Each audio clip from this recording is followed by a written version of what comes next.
Students welcome back. आइए हम वहीं से कंटिन्यू करते हैं। तो अब यहाँ से हम थोड़े इंपॉर्टेंट क्वेश्चंस पढ़ेंगे। What are the three qualities that played a major role in the author's climb? The three qualities that played a major role are persistence, willpower और एक लास्ट क्या था, याद करिए, बहुत ही important, and endurance. Why is adventure which is risky also pleasurable? क्योंकि जो man है वो एक बहुत ही एडवेंचरस इंसान, मतलब एडवेंचरस बीइंग है। और whenever we feel risks और whenever हमारे सामने कोई मुश्किलें आती हैं, तो वो जो मुश्किलें जब हल हो जाती हैं या वो रिस्क जब हम लेकर ज़िंदगी में आगे बढ़ते हैं, उनको डिफाई करके, उनको हरा के, तो हमको एक जीत का एहसास होता है, which is pleasurable.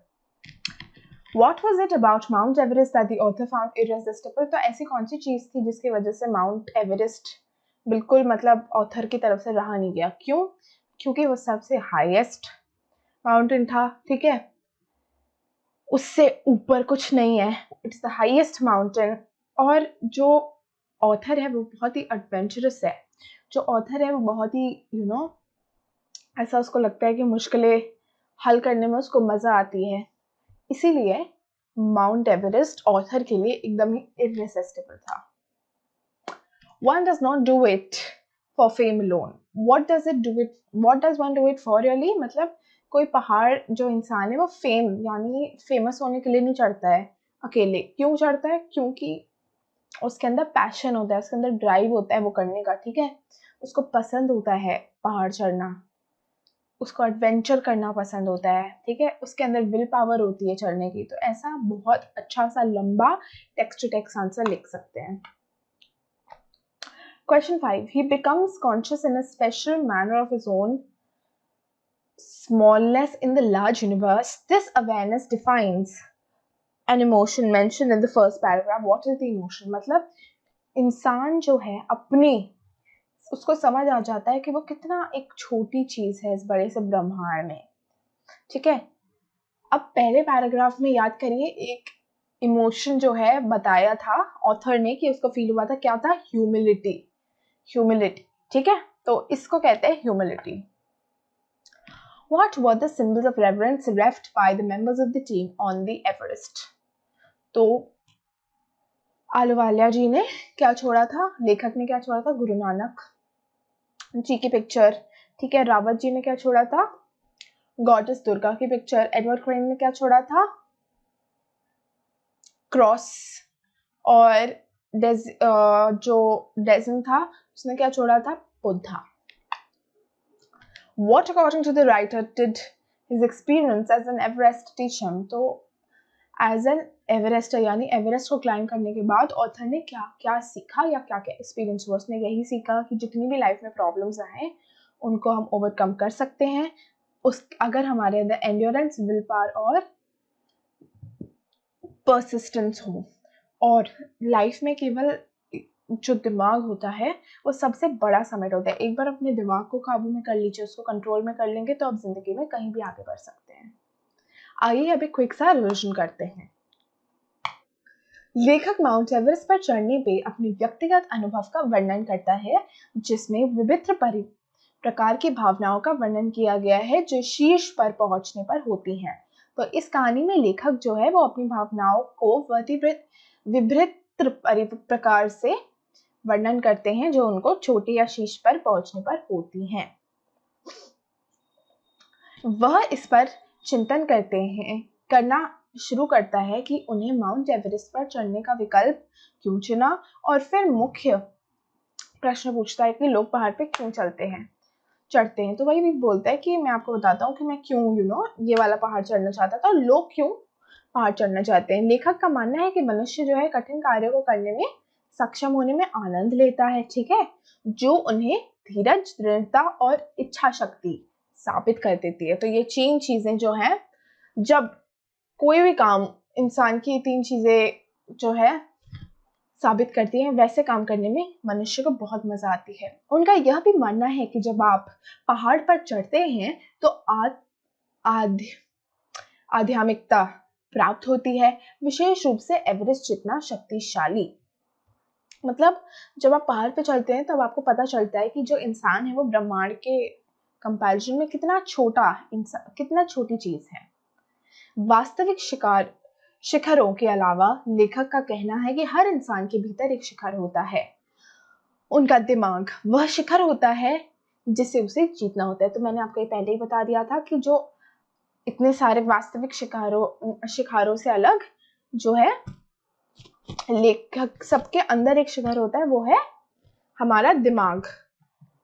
तो जब इंसान उसको काबू कर लेता है, अपने दिमाग को जीत लेता है, तभी वो इंसान जिंदगी में आगे बढ़ पाता है। वो कठिन प्रयास करते समय साहचर्य का महत्व के बारे में बताते हैं। वो मतलब जब कठिन प्रयास करते हैं तो उसके समय वो बताते हैं कि कंपेनियनशिप या सहचर्यता कितनी महत्वपूर्ण है।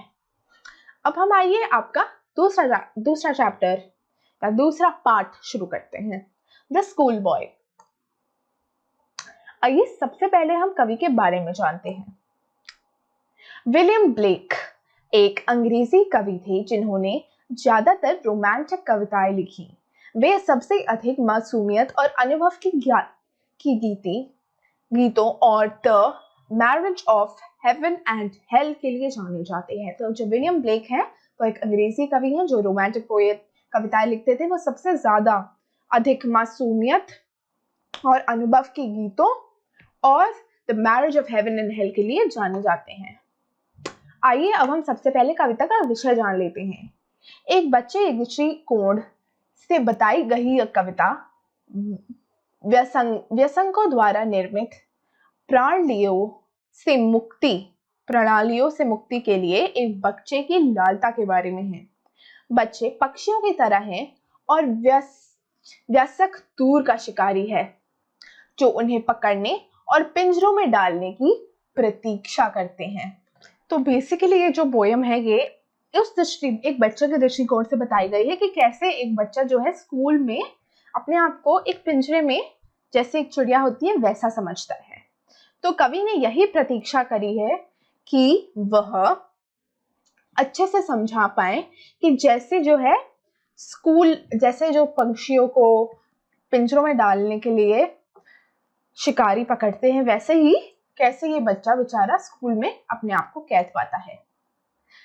The school boy. I love to rise in a summer morn when the birds sing on every tree, the distant huntsman winds his horn and the skylark sings with me. Oh, what sweet company. मतलब यहाँ पे बच्चा कहता है कि मुझे सुबह सुबह उठना बहुत अच्छा लगता है गर्मी में, जहाँ सारी चिड़ियाँ गा रही होती हैं और एक दूर से एक हंटर जो होता है वो अपना हॉर्न बजा रहा होता है और जो स्काईलार्क एक बर्ड होती है वो मेरे साथ गा रही होती है। कितना सुंदर मौसम होता है। But I go to school in a summer morn. Oh, it drives away all joy. Under a cruel eye outworn, the little one spent the day in sighing and dismay. फिर वो बच्चा कहता है बट उसी सुबह मुझे फिर school जाना होता है और स्कूल से मेरी सारी खुशी चली जाती है। एक इतनी क्रुएल्टी होती है हमारे साथ स्कूल में। जो बच्चे होते हैं वो पूरा दिन वहां पर दुख और बोर होकर बिताते हैं। At times I drooping sit and spent many an anxious hour. Nor in my book can I take delight, nor sit in a learning's bower, worn though with the deary shower. यानी वो कहता है कि मैं फिर इतने दुखी होके जो है बैठ जाता हूँ और बहुत ही एंग्शियस मतलब परेशान होकर कितने सारे घंटे बिताता हूँ स्कूल में। ना तो मैं अपनी बुक में ध्यान दे पाता हूँ, ना मैं बाहर किसी लर्निंग में ध्यान दे पाता हूँ और मैं बहुत बुरी तरीके से थक जाता हूँ। How can the bird that is born for joy sit in a cage and sing? How can a child when fears annoy but droop his tender wing and forget his youthful spring? तो यहाँ पे जो school boy है, यहाँ पे जो poet है वो स्कूल बॉय को बर्ड से कंपेयर करता है। कहता है जब वो बच्चा कहता है कि जैसे जो बर्ड होती है जो बाहर घूमने के लिए खुशी से रहने के लिए बनी है, वो किसी केज में बंद करके अगर गाएगी तो वो खुशी से कैसे रह पाएगी। वैसे ही जो बच्चा है जो बाहर अपने यंग डेज को एंजॉय करने के लिए है, उसका टाइम है, वो अंदर स्कूल में बैठ के दुखी होकर कैसे अपनी जिंदगी बिताएगा। और father and mother if birds and the blossoms blown away, and if the tender plants are stripped of their joy in this springing day by sorrow and care's dismay, how shall summer rise in joy or the summer fruits appear? तो फिर वो अपने बच्चा जो है मम्मा पापा को कहता है कि मदर एंड फादर अगर जो फ्लावर्स होते हैं उनके बड्स काट दो, ठीक है, और फ्लावर जो थोड़े थोड़े खिल रहे होते हैं उनको वो उड़ जाए, ठीक है, और जो नए प्लांट्स की लीव्स उग रही होती हैं वो टूट जाए, ठीक है। तो फिर स्प्रिंग में कैसे प्लांट्स होंगे, है ना। वैसे ही दुख और डिस्मे में, यानी दुख और दर्द से मैं कैसे आगे बढ़ पाऊंगा जिंदगी में, कैसे खुश रह पाऊंगा। How shell the summer rise and Joy all the summer fruits appear. मतलब अगर ये सब हो जाएगा प्लांट्स के साथ, तो समर में, अगर स्प्रिंग में उनके साथ ये सब हो जाएगा, तो समर में कहाँ से प्लांट्स उगेंगे। वैसे ही अगर मैं घर से बाहर नहीं, अगर आप मुझे पूरे टाइम स्कूल में कहते रखोगे, आप पूरे टाइम पढ़ाई करवाते रहोगे, तो मैं कैसे जिंदगी में आगे बढ़ पाऊंगा खुशी के साथ। कविता का अर्थ। यह कविता गर्मी के दिनों में स्कूल जाने वाले एक युवा लड़के की दृष्टिकोण से बताई गई है। तो एक युवा लड़के की दृष्टिकोण से ये पोएम बताई गई है। लड़के को खेलने के लिए गर्मियों में जागना बहुत पसंद है, लेकिन जब उसे स्कूल जाना होता है तो उसकी खुशी छीन ली जाती है, ठीक है। लड़का स्कूल में उत्सुकता से बैठता है, अपने पाठों पर ध्यान केंद्रित करता है, पर असमर्थ होता है।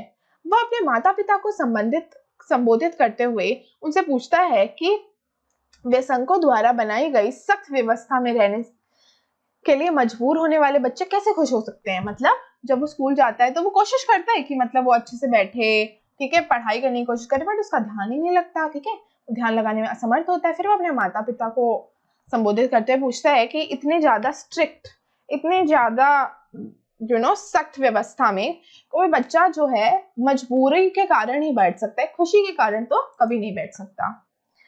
लड़का बच्चों की तुलना पक्षियों से करता है और व्यसनकों की तुलना शिकारियों से करता है, जो उन्हें पकड़ते हैं और पिंजरा देते हैं। मतलब जो लड़का होता है वो अपनी तुलना करता है किससे, पक्षियों से, और जो रूल्स रेगुलेशंस और स्ट्रिक्ट टीचर्स होता है उनकी तुलना किससे करता है, शिकारियों से। जैसे एक शिकारी बर्ड को पिंजरे में डाल देता है, वैसे ही व्यसंक जो है वो लड़के को कैद कर लेते हैं, दुखी कर देते हैं।